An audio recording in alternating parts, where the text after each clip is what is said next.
तामिळनाडूमध्ये विजय थलपतीच्या रॅलीत चेंगराचेंगरी, 33 जणांचा मृत्यू, 20 जखमी, 5 जणांची प्रकृती गंभीर. महापुराच्या विळख्यात सापडलेल्या मराठवाड्यातल्या अनेक जिल्ह्यांना पुन्हा एकदा पावसाचा तडाखा. धाराशिव, बीड, परभणी, नांदेडला झोडपलं. सोलापुरातही पावसाचा कहर. मुंबईसाठी उद्या रेड अलर्ट जारी. अतिवृष्टीची शक्यता. तर ठाणे, पालघर, रायगडसह संपूर्ण कोकणाला मुसळधार पावसाचा इशारा. सोलापुरात पुराच्या फटक्यामुळे लोकांना पुन्हा पुनर्वसन कॅम्पमध्ये जाण्याची वेळ. असहाय पूरग्रस्तांचं दुःख अनावर. अनेक घरांमध्ये पाणी शिरल्यानं धान्याचीही नासाडी.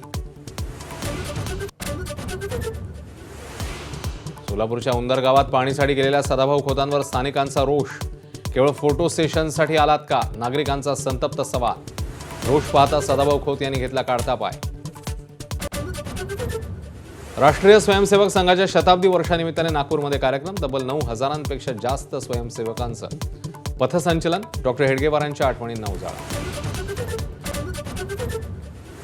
मुंबईत कबूतरखान्याचा वाद पुन्हा एकदा भडकण्याची शक्यता. कोर्टाच्या निर्देशानुसार लोकवस्तीपासून 500 मीटर अंतरावर कबूतरखाने सुरू करण्याची तयारी.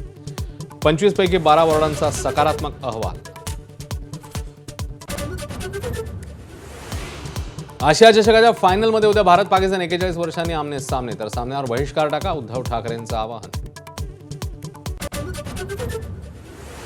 नवरात्रीच्या 6व्या माळेला कोल्हापुरात करवीर निवासिनी अंबाबाईची गजारूढ अंबारीतली पूजा. तर पंढरपूरमध्ये रुक्मिणी माता कमलादेवी रूपात सजली.